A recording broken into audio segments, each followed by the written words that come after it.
دخول المسجد.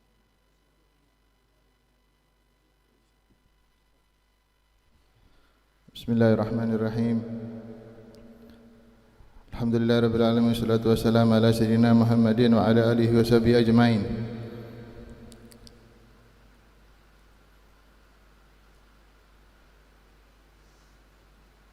آداب دخول المسجد.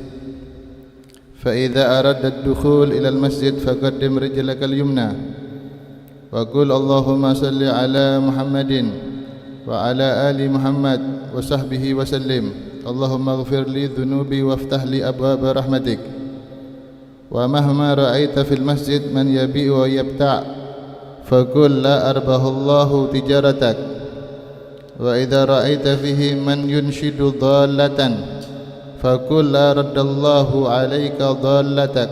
كذلك أمر رسول الله صلى الله عليه وسلم. فإذا دخلت المسجد فلا تجلس حتى تصلي ركعتي التحية، فإن لم تكن صليت في بيتك ركعتي الفجر فيجزئك أداؤهما عن التحية. فإذا فرغت من الركعتين فانوي الاعتكاف. Bismillahirrahmanirrahim. Alhamdulillahirabbil wassalatu wassalam ala sayyidina wa maulana Muhammadin wa ala alihi wa sahbihi ajma'in. Wala haula wala quwwata illa billahil aliyil azim. Melanjutkan kajian pembacaan kitab Bidayatul Hidayah karya Al-Imam Al-Ghazali sampai di dalam pembahasan tentang adab dukhulil masjid, yaitu perkara-perkara yang dianjurkan, yang disunnahkan ketika orang mukmin tadi itu hendak masuk ke masjid. Disebutkan di sini, fa idza aradta ad-dukhul, jika kamu ingin masuk ke masjid, ilal masjid, jika kamu ingin masuk ke masjid, faqaddim rijlakal yumna, maka dahulukanlah kamu ketika kamu masuk ke masjid, mendahulukan kaki kanan kamu terlebih dahulu. Waqul, kemudian ucapkanlah Allahumma salli ala Muhammadin wa ala ali Muhammad wa sahbihi wa sallim. Allahumma ghafir li dhunubi waftah li abwaba rahmatik. Kemudian ketika masuk atau ketika hendak masuk, ucapkan doa, yaitu doa masuk masjid. Di situ dianjurkan untuk mengucapkan salawat terlebih dahulu kepada Nabi Muhammad sallallahu alaihi wasallam. Setelah mengucapkan salawat, juga dianjurkan untuk meminta ampunan kepada Allah Subhanahu wa taala. Allahumma ghafirli dzunubi. Kemudian membaca doa, yaitu waftahli abwaaba rahmatik. Disebutkan oleh para ulama bahwasanya di dalam doa, di dalam kita masuk ke masjid, kita tadi itu dianjurkan untuk bersalawat kepada Nabi Muhammad SAW, karena masjid itu tempatnya berzikir kepada Allah Subhanahu wa taala, dan salawat kepada Nabi Muhammad SAW itu termasuk salah satu bentuk zikir kita kepada Allah Subhanahu wa taala. Kemudian di dalam doa tersebut kita diajarkan untuk meminta ampun kepada Allah Subhanahu wa taala.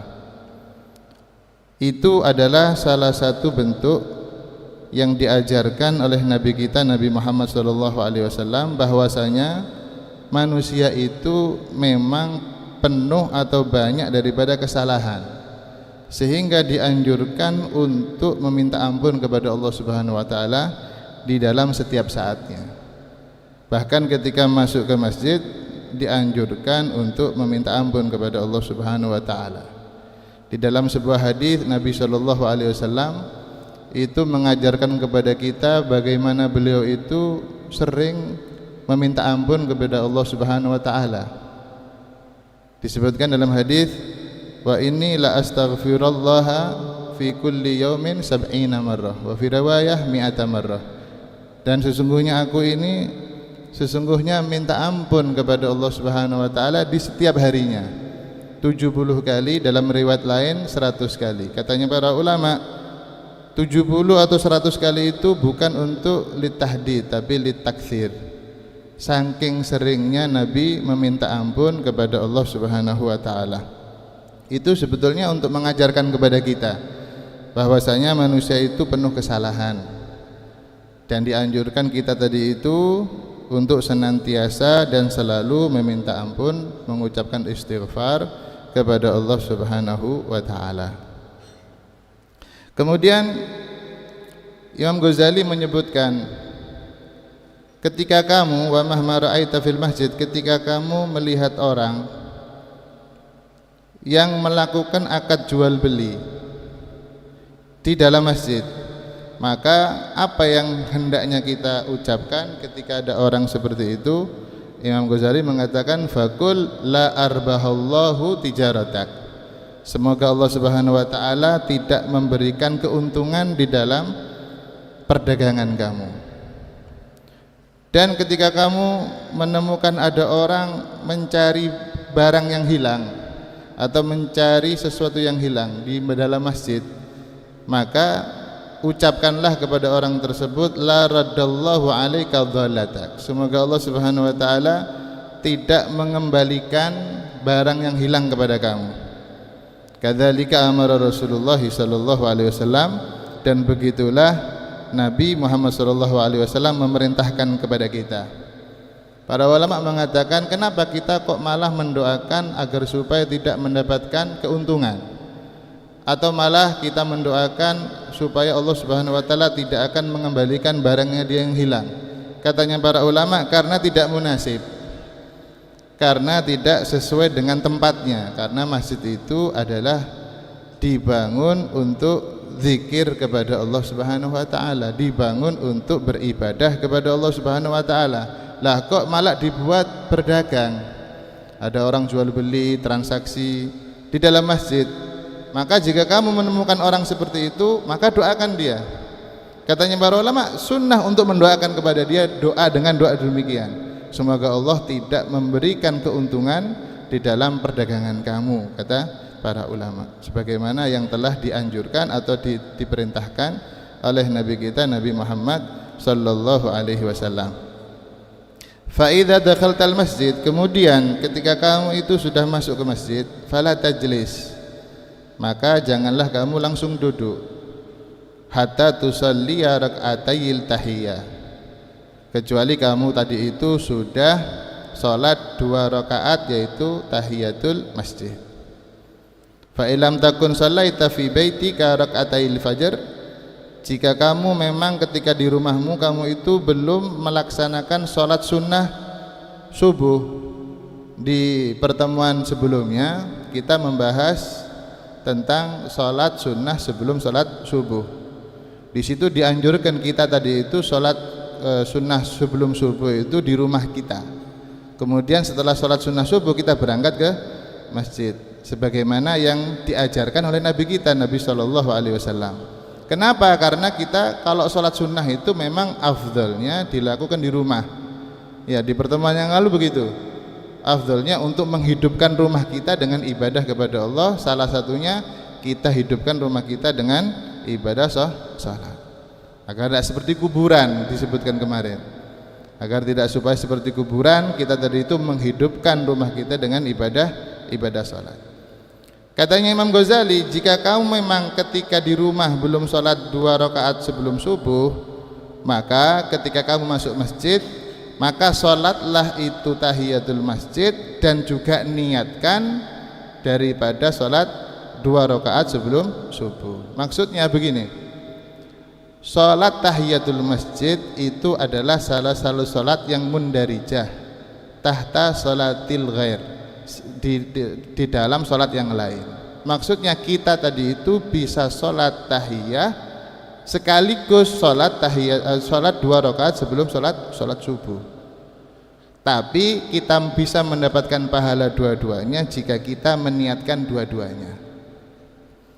Kita masuk ke masjid, kita sholat tahiyatul masjid, dan kita niatkan juga untuk sholat 2 rakaat sebelum subuh. Dapat dua-duanya kalau kita niatkan. Tapi kalau kita cuma niat sholat 2 rakaat sebelum subuh, maka gugur dari kita permintaan secara syariat untuk melaksanakan sholat tahiyatul masjid, karena dimakruhkan jika ada orang masuk masjid kemudian tidak sholat tahiyatul masjid, maka dimakruhkan bagi dia. Oleh karena itu ketika dia masuk masjid langsung sholat 2 rakaat sebelum sholat subuh, itu sudah mencukupi bagi dia, sudah mencukupi bagi dia untuk daripada menghidupkan masjid dengan tahiyatul masjid. Tapi tidak dapat pahalanya jika kita tidak niat daripada tahiyatul masjid. Kalau kita niat dua-duanya, ya, misalkan dia tadi niat saya usolli rakaatail fajri wa tahiyatal masjid, begitu.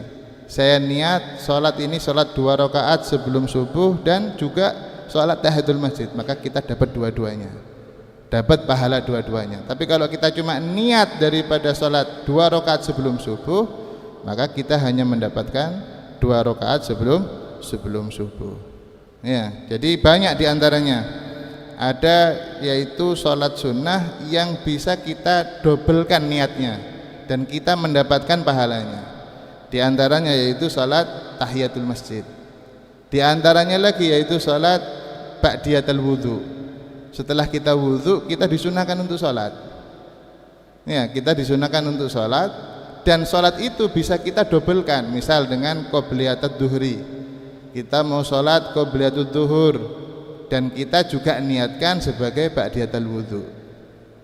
Ya, kita mendapatkan dua-duanya. Kalau kita cuma niat qobliyatud duhri misalkan, ya kita dapat qobliyatud duhur tidak mendapatkan ba'diyatul wudu, gitu. Ya, jadi seperti kayak tahiyatul masjid, seperti kayak ba'diyatul wudu, seperti kayak sholat istikharah, seperti sholat setelah tawaf, seperti sholat kudum min safar, baru datang dari perjalanan jauh, dan seperti sholat daripada keluar dari tempat hammam yaitu tempat sauna, seperti sholatul hajah. Itu semuanya bisa kita niatkan double. Ya, meskipun lebih dari 2 sholat, misalkan sholat hajat, sholat istikharah, sholat ba'diyatul wudu, dan sholat qobliyatud duhur, kita niatkan semuanya, kita dapat pahalanya semua. Tapi kalau kita cuma niat qobliyatul duhur saja, ya kita mendapatkan pahala qobliyatud duhur. Tapi kalau kita niatkan semuanya, kita dapat pahala semuanya.